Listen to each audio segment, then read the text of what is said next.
it's Addie Kelzer with Urban Fitness Twin Cities, and today Kaethe is here with us. She's going to show us a little bit about clamshells.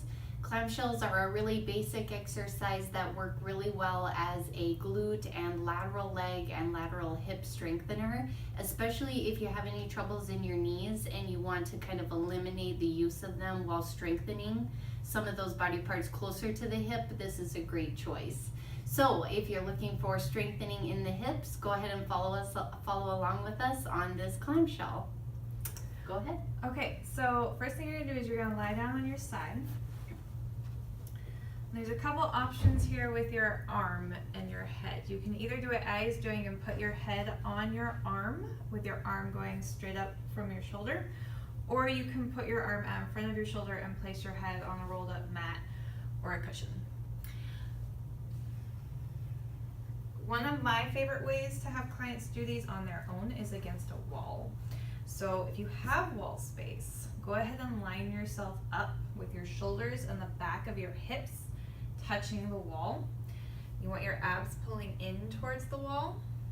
And we're going to get you out of the TV watching position, because if you just let your side hang, you're gonna round your spine. So we want to pull that top hip away from your top shoulder a little bit and a little bit of energy up underneath this bottom side, so that there's a little bit of space between your bottom side and the floor. How much space depends on how much of a bell curve you have between your hips and your waistline. Then what we're gonna do is we're gonna have you put your heels back against the wall so that your knees are pointing out away from the wall. So again, heels, hips, and shoulders are back against the wall, and head's pulling back as close towards it as it can get. What we're gonna do for our clamshell is you wanna keep your heels together and your top knee is going to rotate up towards the ceiling.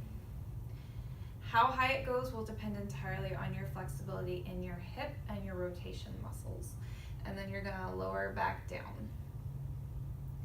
So one of the important things, especially if you don't have a wall that you can lie up against, is that you don't let your top hip roll backwards at all. You want to keep that hip stacked right on top of your bottom hip.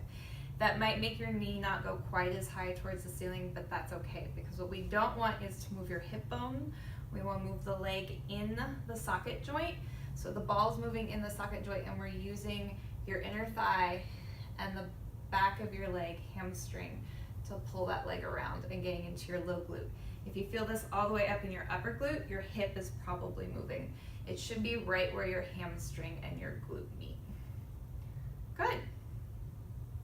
I recommend starting with 8 to 10 on one side, and then make sure you flip over and do it on the other side. How you feeling, Addie? Good. All right. Thanks for watching.